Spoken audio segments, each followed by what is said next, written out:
पहली बार आपको पता चलता है कि आपको डायबिटीज हो गई, आपके डॉक्टर ने आपको बताया, कंफर्म्ड डायग्नोसिस कि आपको डायबिटीज होगी, तो आपको कैसा लगता है? Obviously you will feel sad, confuse, upset. आप एक डिनाइल मोड में भी आ सकते हो। आप बोलोगे कि मेरे को डायबिटीज कैसे होगी, I have been so regular in my eating schedule, मैं तो रेगुलरली एक्सरसाइज भी करता रहा। बट ऑब्वियसली कुछ ना कुछ तो इनएडिक्वेसी थी जिसकी वजह से आपको एक कंफर्म्ड डायग्नोसिस हो चुका डायबिटीज का, और आप इसको डिनाई नहीं कर सकते। और अगर आप डिनाई करेंगे तो नुकसान आपको ही होगा। We are very clear about it.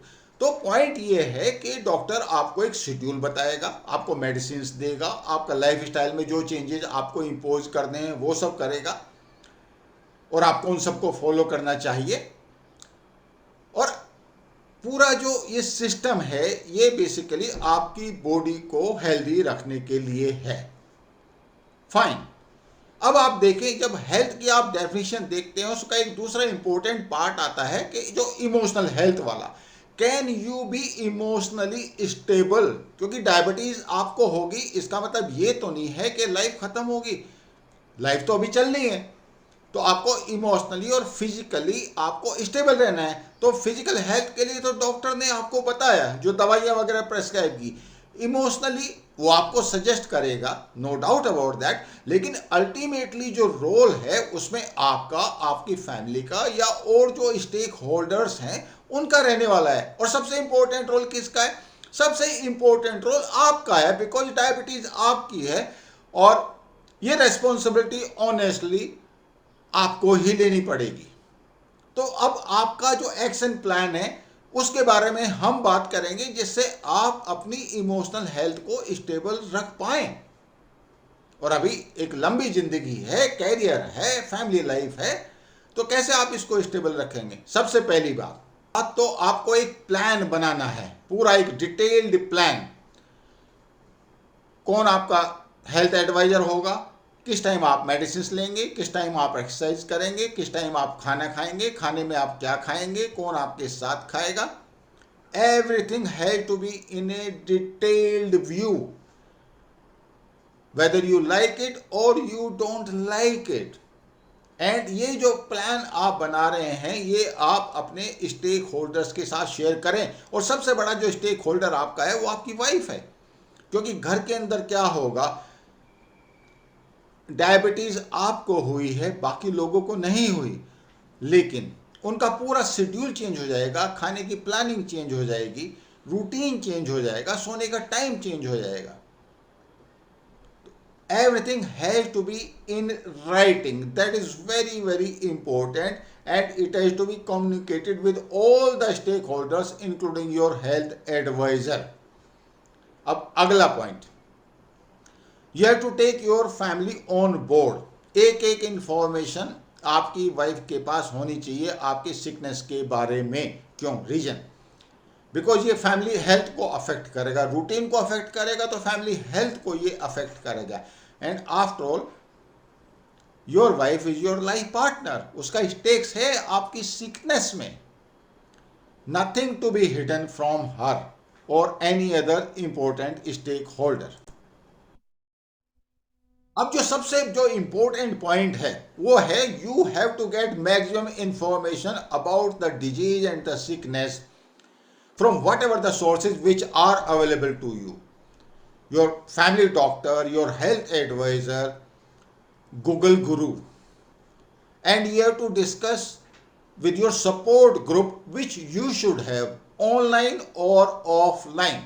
ऐसे बहुत से सपोर्ट ग्रुप आपको मिल जाएंगे, और इन सपोर्ट ग्रुप में शेयर करने से एडवांटेज क्या होता है, that you can always ask intelligent questions with your doctor.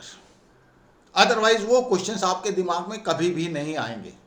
ये बहुत इंपॉर्टेंट है, वेरी वेरी इंपॉर्टेंट। और इसकी वजह से क्या होगा, जब भी आप डॉक्टर के साथ आपका अपॉइंटमेंट होगा तो जो टाइम है उसका आप मैक्सिमम पॉजिटिव यूटिलाइजेशन कर पाएंगे। ऐसा नहीं होना चाहिए कि आप डॉक्टर के पास गए और वापस आए और वापस आके आप कह रहे हैं अरे मुझे तो पता ही नहीं था भाई, मुझे ये पॉइंट भी उसके साथ क्लैरिफाई करना था। और आज के जो टॉप डॉक्टर्स हैं वो इतने बिजी हैं कि उनमें से किसी के पास टाइम नहीं है।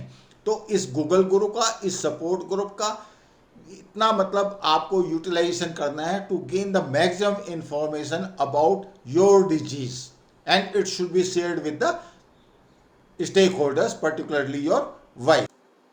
आपको लोगों से हेल्प लेनी है in whatever way you require it.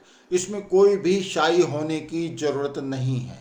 What ever you require you ask, people are there to support you. Emotional health के लिए सबसे ज़्यादा इंपॉर्टेंट पॉइंट ये होता है कि आप किसी के साथ अपने secrets, if you can call them secrets, वो शेयर अगर आप कर सकें। If there is nobody to share, you write in your diary. If you do that, your emotional health will be certainly better. एक जो मैं सबसे important point है वो है एक्सरसाइज के बारे में। और एक्सरसाइज अगर आप नहीं करेंगे तो आप अपनी डायबिटीज को कभी भी मैनेज नहीं करेंगे। डायबिटीज और eating schedule, eating style and what you eat, all those things are very very important, and it has to be a family project. Let us be very clear about it, because family project का advantage आपको क्या होने वाला है, एक accountability partner आपकी family में automatically include हो जाएगी, आपकी वाइफ, आपके बच्चे। और डायबिटीज का जो मैनेजमेंट है वो बेसिकली एक डिसिप्लिन का इशू है। अगर आप डिसिप्लिन रखेंगे, और डिसिप्लिन जरूरी नहीं कि आप 100% डिसिप्लिन ही रख पाएं, लेकिन जब भी आप डेविएट करेंगे, आपके जो अकाउंटेबिलिटी पार्टनर्स हैं यानी कि आपकी वाइफ और आपके बच्चे आपको मेन ट्रैक पे जल्दी से जल्दी लेके आने वाले हैं, जो कि बेसिकली आपके इंटरेस्ट में ही होना है। आपको बुरा लगेगा कि आप आइसक्रीम नहीं खा सकते, इट इज एज सिंपल। आपको मिठाइयों का बड़ा शौक था, अब नहीं खा सकते, तो आपको ये फीलिंग भी आ सकती है, अरे लाइफ मिजरेबल होगी, अब इस डायबिटीज के साथ पूरी जिंदगी मैं कैसे काटूंगा। But the point is, there are so many things in life other than ice cream and sweets. Your family is more important, your health is more important. So ये जब अकाउंटेबिलिटी पार्टनर रहेंगे तो आपके लिए डिसिप्लिन को फॉलो करना बहुत आसान हो जाएगा। आप एक्सरसाइज भी कर पाओगे, खाने में भी आप एक रेगुलर लाइफ स्टाइल लीड करोगे, जो आपको डायबिटीज को मैनेज करने में हेल्प करेगा। और एक्सरसाइज और eating, what exactly you have to eat, ये सब बहुत ज़रूरी हैं कि आप इनको ढंग से मैनेज करें। बाई एनी चांस अगर आप इन सब चीज़ों को, जो भी पॉइंट्स मैंने आपको बताए, इन सबको आप इम्प्लीमेंट नहीं कर पाते जिस एक्सटेंट तक आपको करना चाहिए था, तो कॉन्सिक्वेंसेस क्या हो सकते हैं। पहली बात तो, जब डॉक्टर आपको बताता है और उस टाइम पे आपने अपने इमोशंस को ढंग से हैंडल नहीं किया, या किसी के साथ शेयर नहीं किया, या फिर नॉलेज गेन नहीं की, एक डायबिटीज का एक स्ट्रेस आ सकता है, डिस्ट्रेस जिसको बोलते हैं, डायबिटिक डिस्ट्रेस, ये आपको आ सकता है। मैं ऑफ कोर्स इसका आपको दिखा रहा हूं कि डायबिटिक डिस्ट्रेस में क्या क्या सिम्टम्स आपको आ सकते हैं। So you can have a look on that, मैं रेफरेंस भी दे दूंगा। लेकिन चूंकि ये प्रोग्रेसिव डिजीज है, और अगर आप इसको ढंग से मैनेज नहीं करेंगे, आपकी फिजिकल हेल्थ और आपकी इमोशनल हेल्थ अगर दोनों ही स्टेबल नहीं रहेंगे, तो ये जो प्रोग्रेशन है ये बहुत फास्ट होने वाला है।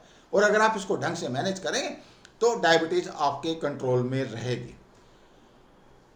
आपको एंजाइटी हो सकती है, और लॉन्ग टर्म में आपको डिप्रेशन भी हो सकता है। लेकिन जो जो पॉइंट मैंने आपसे बताए, ये सब आपको ढंग से फॉलो करने हैं, जिससे आप इन सब से दूर रहें और एक healthy physical as well as emotionally stable life lead कर सकें। इमोशनल स्टेबिलिटी के लिए एक और भी इंपॉर्टेंट फैक्टर है, वो है बेसिकली मेडिटेशन का। मेडिटेशन आपके पैरासिम्पैथेटिक नर्वस सिस्टम को स्टिमुलेट करता है, आपको स्टेबलाइज करता है, आपको गुस्सा नहीं आता, इमोशनली इंटेलिजेंट आपको बना देता है। तो ये भी डायबिटिक्स के लिए बहुत ज़रूरी है, क्योंकि डायबिटीज़ में कई बार क्या होता है, शुगर लेवल के जो फ्लक्चुएशंस हैं, अगर कई बार वो ऊपर नीचे होते हैं, तो एक इरिटेबिलिटी वाला फैक्टर आ जाता है। अगर आप मेडिटेशन करेंगे along with all the factors, so it is going to be a big help. Depression और डायबिटीज़ के बीच में बाई डायरेक्शनल रिलेशनशिप है, यानी कि डायबिटीज़ की वजह से डिप्रेशन भी हो सकता है, और डिप्रेशन की वजह से डायबिटीज़ भी हो सकती है। Please remember that. So take all the steps which I have mentioned with the help of your own discipline and your stakeholders, including your accountability partner. Thank you so much. I hope you liked the video. I will see you in next video. Thank you.